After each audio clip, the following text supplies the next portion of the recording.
My name is Ned Beach. I'm the mayor of the city of Boonville.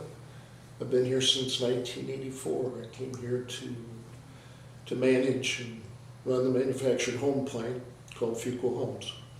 I've been here ever since. My name is Laura Wax. I'm the executive director for the Boonville Area Chamber of Commerce, and I've lived here my entire life. And I've been with the chamber now almost 5 years.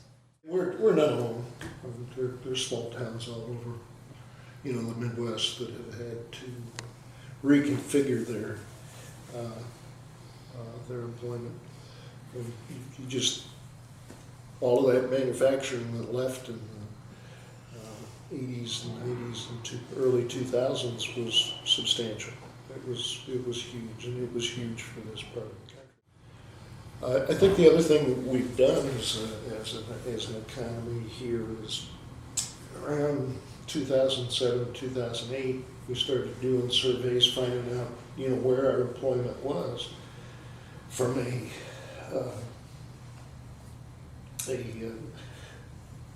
grouping standpoint, manufacturing, government. We were starting to develop a very nice, what we call tourism. Hotel, restaurants, convenience stores, the stuff that's on the interstate. It had kind of grown and surprised us when we did that survey. We were really surprised that that's how much the numbers had changed. But given the strength of the interstate, with 11 million cars going by here, it made sense. But that's a different segment of the economy, because for the most part, those are jobs that don't pay like manufacturing jobs do. There's still jobs, still keep busy. It's still good secondary income if indeed that's what you're looking for.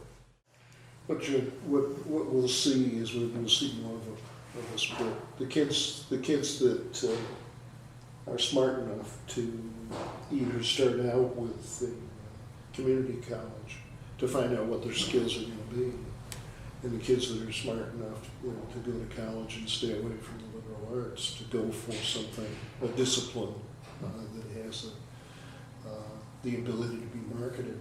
Those kids will land pretty well. Will they land in Boonville, or will they land in Pilot Grove or somewhere out in the country, Cooper County? We don't know that.